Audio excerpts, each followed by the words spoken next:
by repeatedly stretching outside your comfort zone over a long period of time, you are likely to have that strength of relationship that is required for talking about those difficult, heavy issues.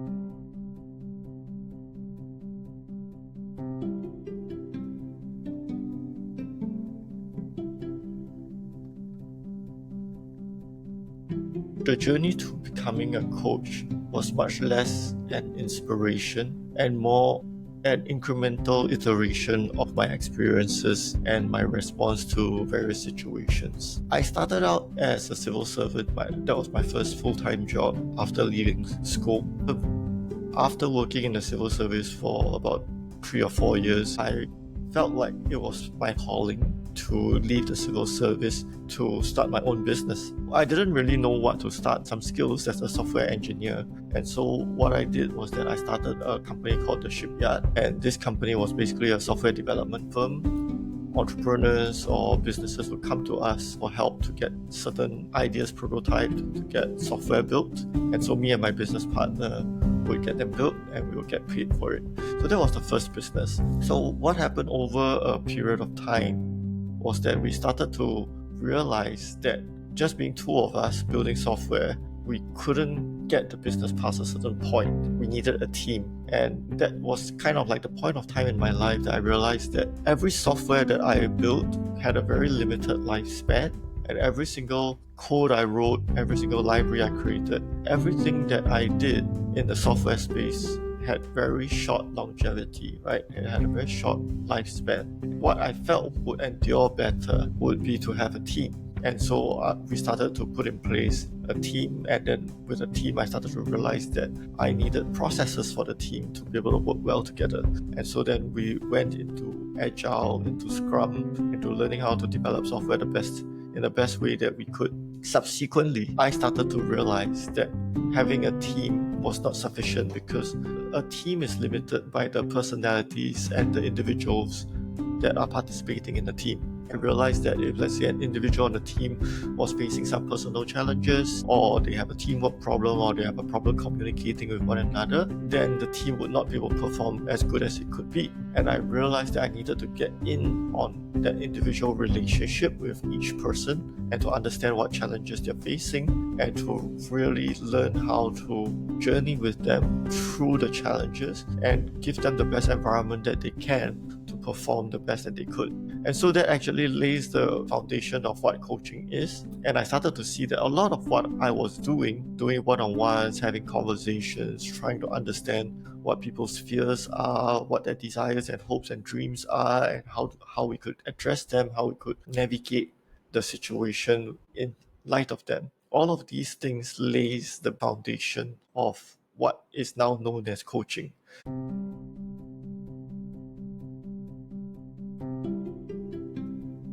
I believe that many things don't have to be painful. By coaching, a lot of what I do is that I create that space so that the participant has the ability to take a step back, have a re-evaluation of their situation, and figure out what is the painless but meaningful best outcome, and take those painless steps forward.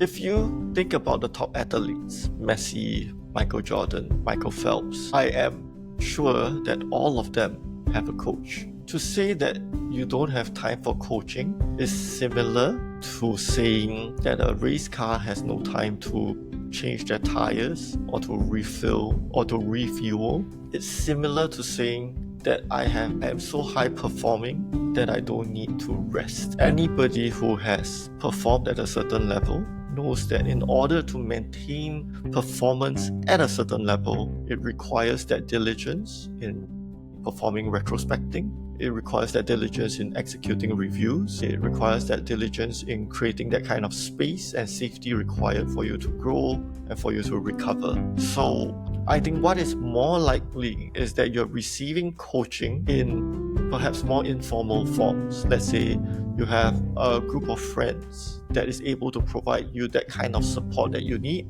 You have a team that is able to provide you with the mechanisms and the wisdom and the space that you need for iterating yourself, for recovery, for improving yourself. Or it could be the fact that you haven't found the right coach for yourself, and so you're in a season where you don't have a coach, right?